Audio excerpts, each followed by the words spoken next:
Tinatayang mahigit 35,000 tao ang pinangangambahang mamamatay kapag tumama ang The Big One ayon sa isang pag-aaral. Oras na gumalaw ang West Valley Fault, malaking bahagi raw ng Metro Manila at mga kalapit probinsya ang posibleng mapinsala. Kabilang sa mga nakikitang solusyon ay ang pag-ambyenta sa National Building Code at National Land Use Act. Ang tanong, sapat na ba ito? Darito ang ikalawang bahagi ng special report ni Darling Kai.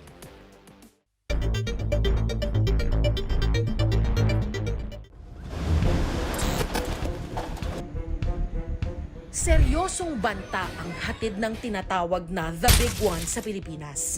Ito ang malakas na lindol na posible raw mangyari kapag gumalaw ang hinog ng West Valley Fault. Kung mangyari man yan ayon sa PHIVOLCS, posible ang magnitude 7.2 na lindol sa Metro Manila at mga karatig na probinsya. Hindi raw malayong mangyari sa atin ang nangyari sa Turkiye at Syria kung hindi tayo nakahanda ayon sa mga eksperto. We have to start yesterday to be prepared for the next big one. Sa hazard map na ginawa ng Philippine Institute of Volcanology and Seismology o PHIVOLCS, makikita ang kinalalagyan ng mga fault sa Pilipinas. Isa riyan ang 100 kilometrong West Valley Fault na dumaraan sa ilang lungsod sa Metro Manila gaya ng Taguig, Muntinlupa, Parañaque, Pasig, Makati, Marikina at Quezon City.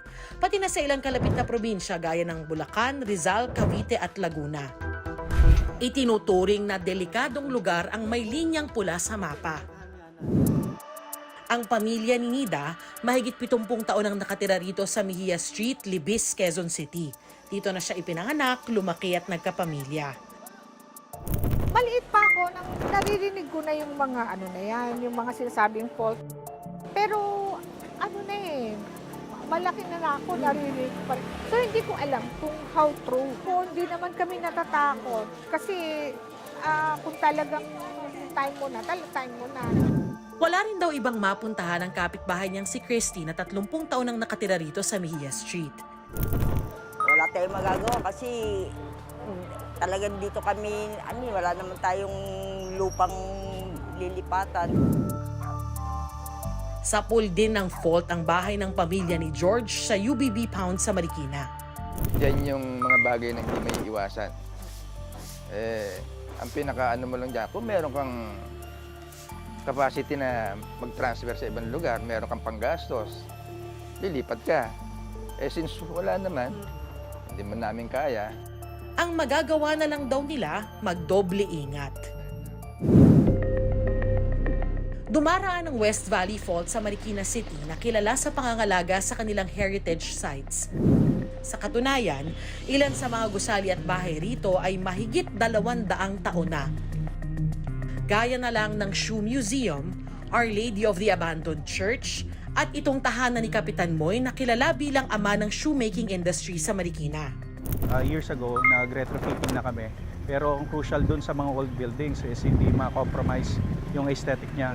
So, humingi rin kami ng opinion dun sa mga expert sa ating building code. Ang kinakailangan ma-withstand niya, intensity 7 hanggang 8 ang kaya ma-withstand itong mga old buildings. Makikita sa loob nitong bahay ni Kapitan Moy ang orihinal na mga pader na gawa sa adobe. Ang mga pundasyon naman ng bahay, mukhang kahoy pero bakal ang nasa loob. Regular daw ang pag-iinspeksyon sa mga lumang gusali pati na sa iba't ibang bahagi ng Marikina para masiguro ang tibay ng mga istruktura. Pero paano ang mga bahay na matagal nang nakatayo sa dinaraanan ng fault? Yung ibang area talagang hindi na natin pinapatayo. Yung mga area talagang inabutan na matagal ng panahon na nakatayo na yung bahay. Kaya meron din tayong ibinigay sa kanila at household level ng evacuation plan. Matagal na raw nagsimula ang paghahanda sa Marikina para sa The Big One. May mga gamit na rin sila para sa search and rescue operations. Kung sakali magkaroon man ng malaking paglindol o malakas na paglindol, ay alam ng mga tao yung evacuation plan o yung mga area na po pwede silang pumunta para maging ligtas sila. Ayon sa isang urban planner, hamon ang hindi pare-parehong paghahanda ng local government units. Yung first step, of course, is a re-audit of all of the buildings in their jurisdictions, no? Because there have been a number of minor earthquakes in the last few years. Ayon pa naman sa MMDA, 64% ng lahat ng mga gusali sa Metro Manila ang itinayo bago pa lumabas ang bagong building code. Kaya sa tansya nila, nasa 36% lang ng lahat ng gusali sa Metro Manila ang nakakasunod sa bagong building code na kakayanin ng magnitude 7.2 na lindol o iyong Big One.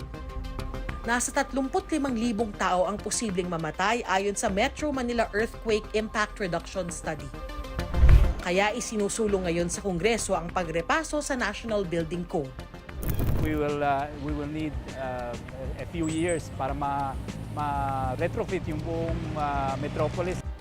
Para sa pangmatagalang solusyon, kailangan na rin daw amyendahan ng National Land Use Act. Pero paano ang mga nakatira sa mismong dinaraanan ng fault gaya ni Nida, Christy at George? Yung mga informal naman, baka pwede silang humingi ng tulong sa LGU na isama yung mga komunidad nila sa audit. Dagdag ng FIVOX, mahalaga rin na handa ang lahat nakatira man sa dinaraanan ng fault o hindi. Malawakan kasi ang epekto ng pagyanig ng lupa dulot ng lindol. Hindi lang nakakulong sa mga lugar na dinaraanan ng fault. Ngayon, ang ating SRF ay continuous na nag-aaral po sa lahat ng mga aspeto ng mga rescue techniques. At tuloy-tuloy din po ang aming pagpo-procure ng mga equipments galing po sa National Headquarters. Tukoy na ang mga panganib na idudulot ng malakas na lindol. Alam na rin natin kung ano ang mga paghahandang maaaring gawin. Ang kailangan na lang daw ay kumilos tayo sa lalong madaling panahon para mabawasan ang peligrong idudulot ng The Big One. Ito ang unang balita. Darlene Kai para sa GMA Integrated News.